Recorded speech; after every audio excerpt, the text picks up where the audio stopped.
안녕하세요 여러분. jae-in은 바트입니다. 네덜란드 사람입니다. So what's the difference between kimchi찜 and kimchi-jjigae? There's no soup, they just keep boiling. The ingredients of the soup. I was afraid that like the soup is almost gone, but it looks good. Pork as a main, and you just make a sound with the kimchi. So good. Always when I go back to the Netherlands, the first thing I miss is kimchi. Actually, that's the only thing I miss. Dutch people in general, they don't like spicy food that much. And there are not many Dutch people in Korea. So did you also hear the hitting Clara? Hiddink? Every time when I meet strangers on the street, the first thing that they say is Hiddink. I'm surprised that Koreans actually do know quite a lot about the Netherlands. I mean, they know more about the Netherlands than Dutch people know about Korea. Most Dutch people don't know about Korea. No, not well. It's really funny when I say in the Netherlands that I have a Korean girlfriend. Sometimes people ask me, is she from North Korea, South Korea? And I was like... I mean, actually, that's a very common question when you go to overseas, North Korean or South Korean. So what do you say? I've never met North Korean in person. I actually met one. I've seen the video as well. I actually volunteer at Peace Corps, which is an organization in Seoul, and they help North Koreans to integrate in South Korea. I'm not really teaching her, we're just having a conversation every week. Talk about life. What do you do? I teach English and Dutch. I don't know the reason actually why they want to learn Dutch, but they do. I suspect they have a boyfriend. So did your boyfriend also speak Dutch a little bit? No. How did you guys meet? Tinder. But I guess I was lucky because she was the first one I met. Since our first meeting, we met almost every day after that. You deleted after. Yeah. The question is, did she delete it? I love that so much. Put kimchi too, a little bit. A little bit? You want to drink something? 항상 좀처럼. I love the first shot always. What brought you to Korea? 2 years ago, I started an Asia trip for 5 months. So I quit my job in the Netherlands. That trip I started in South Korea. So after 5 months, I came back to South Korea. In my life, I always wanted to live somewhere else except the Netherlands. Why the except? I just see it as an adventure in my life. You know, learn something new, open your mind about other cultures, habits, foods, language as well, and South Korea is just most appealing to me. You know, also I studied social geography, conflicts, territories and identity, so it's all about what's happening in the world, and I think South Korea has a really interesting history. It's actually still going on these days. Actually, I was here also during the revolution against Park Geun-hye, and I was here also during the Sewol ferry, so I've been here a few important events in history, so that brought me closer to the country. Feel like I can develop myself here. YouTube is one of those things. I wanted to start something for myself, and it's hard work, I would say. It's really hard work. What do you like most about YouTube? Money. Meeting new friends and trying new things. That's why I like it so much. Push myself to go to places in Seoul where I usually don't go, like last week, go to North Korea. I just want to see the other half of the Korean peninsula, which used to be one. When you say that your friends or family or your girlfriend, they'll be like insane, right? Yeah, everybody thought that I wouldn't come back alive. They were saying goodbye like it was the last trip of my life. I was not worried at all. I did a lot of research. Thousands of tourists go every year, especially if you're interested in the history and the culture of Korean people. I saw that as a challenge.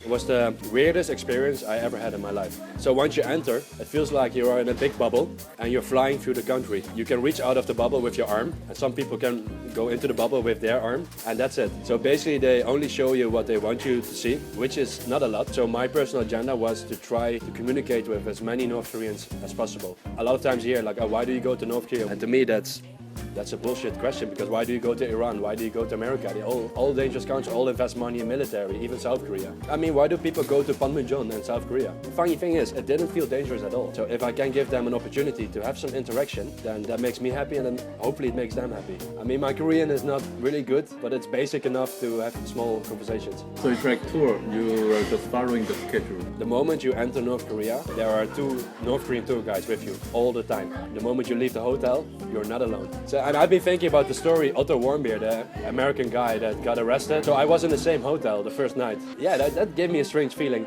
But if you follow their rules, nothing is wrong. And you should respect the leaders at all times. Don't say anything funny about them. If you see a poster, advertisement, or even something written, if you take a picture, you need the whole portrait in the picture. Or you're not allowed to take selfies with them. You need to take off your hat. You need to have your hands in front of your body, you know. Well, the tour company sent you a document with all the rules. But yeah, don't worry if you forget the rules, because there's always a guide that will remind you of the rules.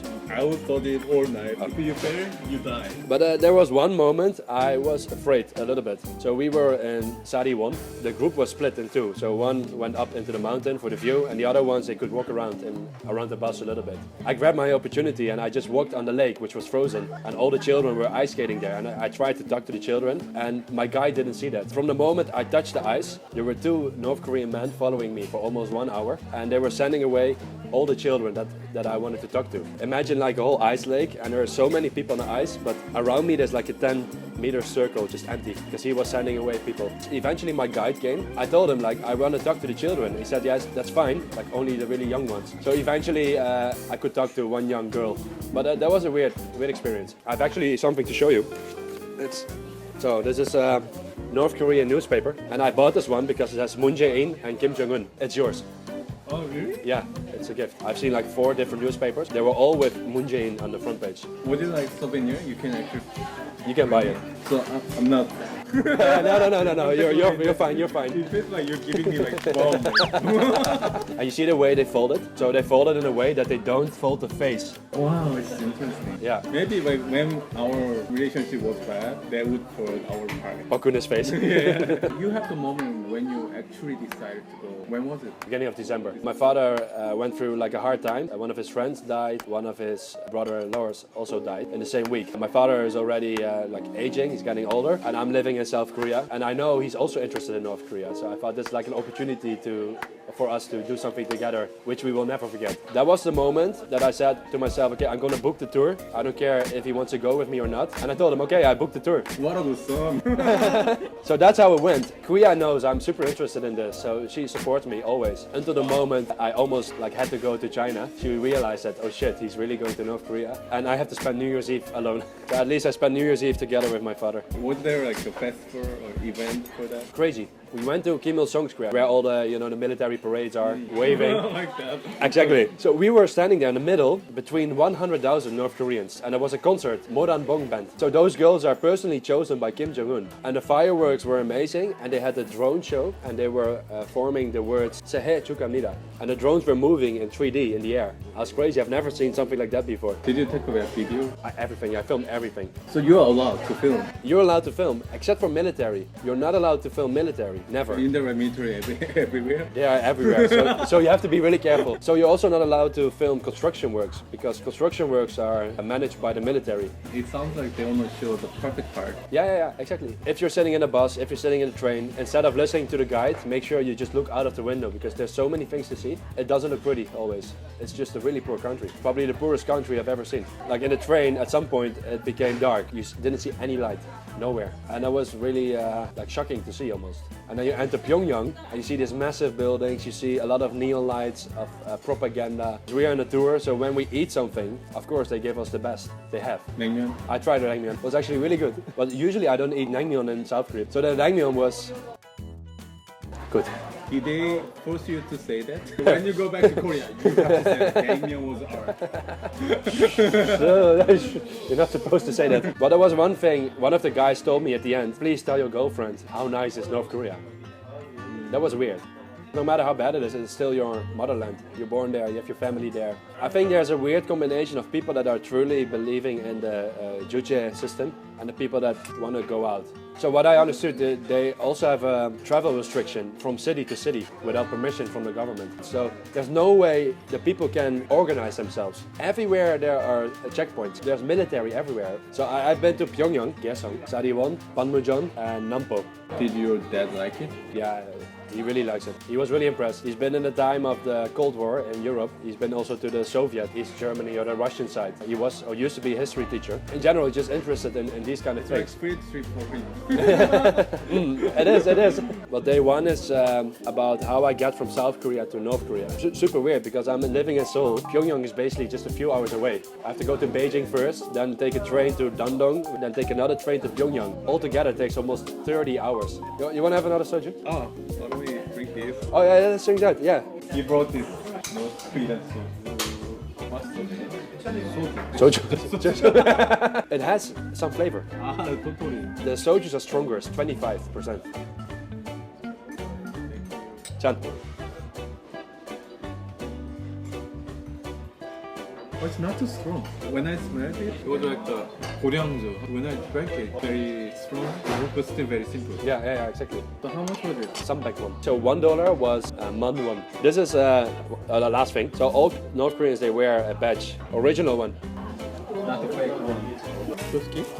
Yeah, it's a gift. I mean, if I keep it like on my desk, people like who come over to my house and they're like